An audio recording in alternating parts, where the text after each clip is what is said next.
ഖത്തറിൽ ശക്തമായ സ്ഫോടനം 54 തൊഴിലാളികൾക്ക് പരിക്ക്, നിരവധി പേരെ കാണാതായെന്നാണ് റിപ്പോർട്ട്. പ്രകൃതിവാതക കയറ്റുമതി കേന്ദ്രമായ റാസ് ലഫാൻ വ്യവസായ മേഖലയിലാണ് ശക്തമായ സ്ഫോടനം നടന്നത്. 54 തൊഴിലാളികൾക്കാണ് പരിക്കേറ്റത്. 18 പേരെ കാണാതായതായും റിപ്പോർട്ടുണ്ട്. ഇന്നലെ രാത്രിയോടെയാണ് സ്ഫോടനം. ഇറാൻ നടത്തിയ ആക്രമണത്തെ തുടർന്ന് പ്രവർത്തനങ്ങൾ നിർത്തിവെച്ചിരുന്നു. പുനരാരംഭിക്കാൻ തൊഴിലാളികൾ ശ്രമിക്കുന്നതിനിടെയാണ് സ്ഫോടനമുണ്ടായത്. ഇൻഡസ്ട്രിയൽ ഏരിയയിലെ ബാർസാൻ ഗ്യാസ് സപ്ലൈ കേന്ദ്രത്തിലാണ് സ്ഫോടനവും തീപിടുത്തവും ഉണ്ടായതെന്ന് ഖത്തർ എനർജി സ്ഥിരീകരിച്ചു. ലോകത്തിലെ ഏറ്റവും വലിയ പ്രകൃതിവാതക ഉൽപ്പാദകരിൽ ഒന്നാം സ്ഥാനത്താണ് ഖത്തർ. ഖത്തറിലെ സ്ഫോടനം ആഗോള ഊർജ്ജ വിപണിയിൽ വലിയ പ്രതിസന്ധിക്ക് കാരണമാകും. ഇറാൻ ഹോർമുസ് കടലിടുക്ക് ഉപരോധിച്ചതിനെ തുടർന്ന് ഖത്തർ കയറ്റുമതി താൽക്കാലികമായി നിർത്തിവെച്ചിരുന്നു.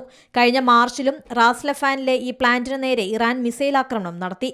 സംഭവത്തിൽ നാശനഷ്ടങ്ങൾ സംഭവിച്ചതിനെ തുടർന്ന് ഉൽപ്പാദനം നിർത്തിവെച്ചിരുന്നു. കാണാതായവർക്കായുള്ള തിരച്ചിൽ ഇപ്പോഴും തുടരുകയാണ്. International desk C Malayalam news. ഏറ്റവും പുതിയ വാർത്തകളും വിശേഷങ്ങളും വിരൽത്തുമ്പിലറിയാൻ സി മലയാളം ന്യൂസ് എല്ലാ ഡിജിറ്റൽ പ്ലാറ്റ്ഫോമുകളിലും ലഭ്യം.